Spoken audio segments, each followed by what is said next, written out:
Piracy is a tricky business. Not every experienced sailor in those early years could bear the burden that usually haunted every successful pirate.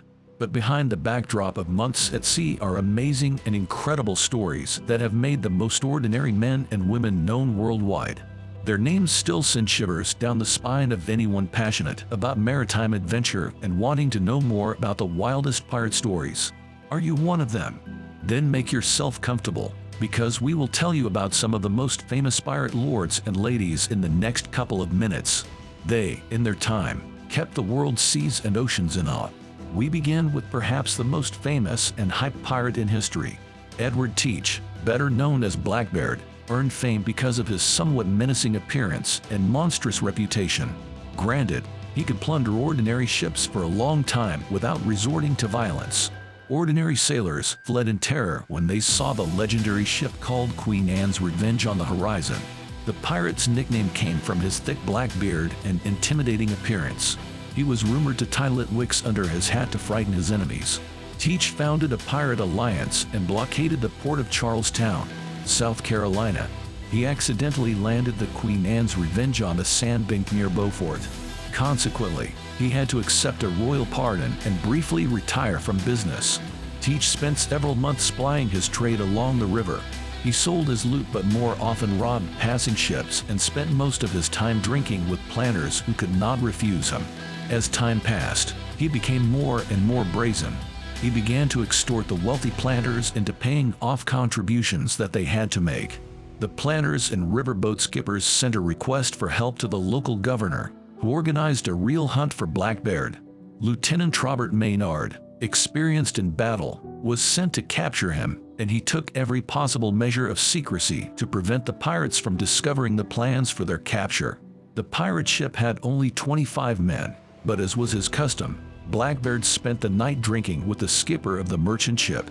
The next day, Edward Teach attempted to outmaneuver the lieutenant through his excellent knowledge of the waterways in the area. After the lieutenant's sloop ran aground and most of the crew was killed by a volley of buckshot, the lieutenant ordered his remaining soldiers to hide below deck. After the pirates approached to seize the vessel, the soldiers suddenly jumped out of the cargo hold. After a heated battle, Edward Teach was killed, and the surviving pirates surrendered at the mercy of the victors. The most successful pirate in history is Henry Avery, nicknamed Long Ben. In the late 17th century, in the Red Sea area, he and his crew were able to board the most decadent ship of the Indian Muslims, Ganges and Sawai. The Pilgrims fought off its leading escort. Smashing the escort vessel, Avery chased after the primary target, and the boarding proceeded without serious resistance. The entire ship was under Avery's control within a couple of hours. The success was enormous. Hundreds of thousands of gold and silver coins, precious stones, vessels, expensive fabrics, and luxury goods were on board. Around 400 crew members were left with about £1,000 each, the total of which at today's exchange rates is about $10 million. As numerous legends have it, the beautiful daughter of a powerful, wealthy Indian man was also on the ship during this plunder. However, the princess fell in love with the captain and became the wife of the pirate leader. But this is only one of the legends that always envelops the stories of maritime adventurers. For the capture of Avery, by the way, there was a massive reward of $7 million at today's rate. However, these guys are nowhere near as good as our next heroine. Have you ever heard of Mistress Jing? This lady not only was the inspiration for one of the characters in Pirates of the Caribbean, but she also gained fame as the most successful pirate in the world. Very little is known about this famous woman's past. Many historians are still arguing about her real maiden name, but no consensus has been reached. Some sources indicate that before marriage Miss Jing worked in a brothel and was a prostitute, supposedly by the age of 26 years old. Because of her indescribable beauty, she became so famous in local circles that she was promoted to local madam or mistress. At the same time, she met the influential pirate Cheng Yi, a descendant from a family of pirates, were in the trade with his parents' parents, and so on. By that time, Jing was known as the menace of the South China Sea and was trying to forge a pirate alliance that would become the most powerful criminal alliance in the region. Interestingly enough, Zheng only agreed to marry the pirate if he made a prenuptial agreement under which she would own half of the illegal profits. After he agreed, Zheng, taking his last name, joined the Red Flag Fleet. From that moment on, the mistress became known as Zheng and Sao, which means Thing's wife. The couple had no children, so they kidnapped a 15-year-old boy named Chunpo Tsai from a fisherman and adopted him. He later became Thing's lover, eventually becoming Mistress Thing's husband after her husband's death. According to other sources, the boy was adopted by a pirate even before his marriage to Zheng and Sao. In November 1807, Zheng died. It was reported to the pirates that he had been swept overboard by a wave, but some believe the pirate's death was his wife's work, who had become infatuated with her stepson. After her husband's death, Mistress Zheng planned to take control of his entire fleet, but by no means were all pirates in agreement. The Red Flag Fleet consisted of several small fleets that joined to make the plundering more effective, but each mini-fleet had its charismatic leader, and not everyone wanted to obey the new leader. Zheng understood, however, that in addition to strict rules, pirates needed a charismatic leader, a spiritual leader who would instill both fear and love.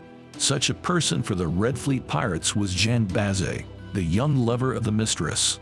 Under their joint command, the pirates not only attacked merchant ships off the coast of China but also sailed far into the mouths of rivers, devastating coastal settlements. To solidify her still weak position, Zheng made a code of conduct within the fleet, according to which any display of disloyalty or attempts at independence were punishable by death with immediate execution.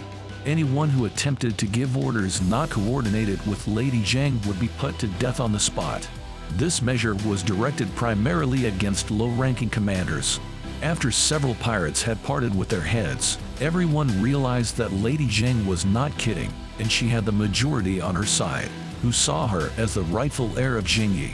Thing's presence as head of the Red Fleet unleashed a frenzy of activity. Not only did the pirates plunder merchant ships near busy ports, but they also attacked coastal villages. Some of them paid tribute to the pirates or helped supply their fleet. These villages were forbidden from being touched.